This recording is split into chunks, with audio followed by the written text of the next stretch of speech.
সায়ানের জ্বর কয়েকদিন থেকে কোনো কিছুই ভালোভাবে খেতে চাইছে না। বাচ্চা না খেলে মায়ের যে মনের কি অবস্থা হয় সেটা শুধু মায়েরাই জানে। সকালে রুটি বানিয়েছিলাম তো রুটি খাবে না বলছে।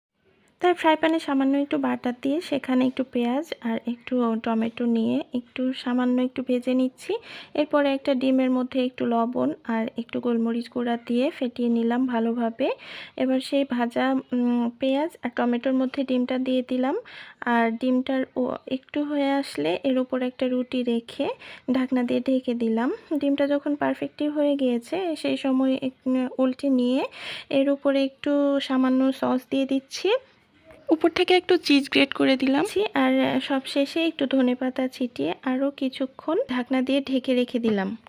চিজটা গলে গেলেই নাস্তা রেডি। এটা তুলে এবার সার্ভ করে নিচ্ছি। পিৎজার মতো স্লাইস করে কেটে নিলাম।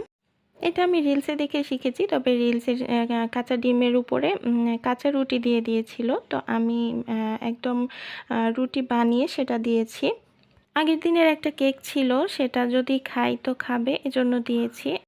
ও লেবু দিয়ে শরবত খেতে চেয়েছিল, তো আমি খালি পেটে তখন দেইনি, তাই এখন দিয়ে দিচ্ছি। বলেছি একটু করে খাবে আর সাথে শরবত খাবে, তো সেটাই করছে।